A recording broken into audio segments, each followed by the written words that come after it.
உப்பு காத்து ஊத காத்து சுத்தும் கடலு கரைய பார்த்து சத்தியமா கோயில் கொண்ட சுப்பையா எங்க குப்பத்துக்கு குல விளக்கு நீ ஐயா.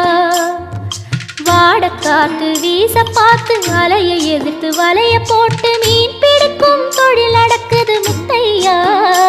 கரை மீண்டு வர காவல் உந்தன் வேலையா. திருச்செந்தூர் ஆண்டவனே வேல் முருகா தினம் உனக்கு நன்றி சொல்வோம் மால் மருகா. திருவடியில் தவம் இருப்போம் திருமுருகா. தீப்பெழுது நலமெனவே வடிவழகா.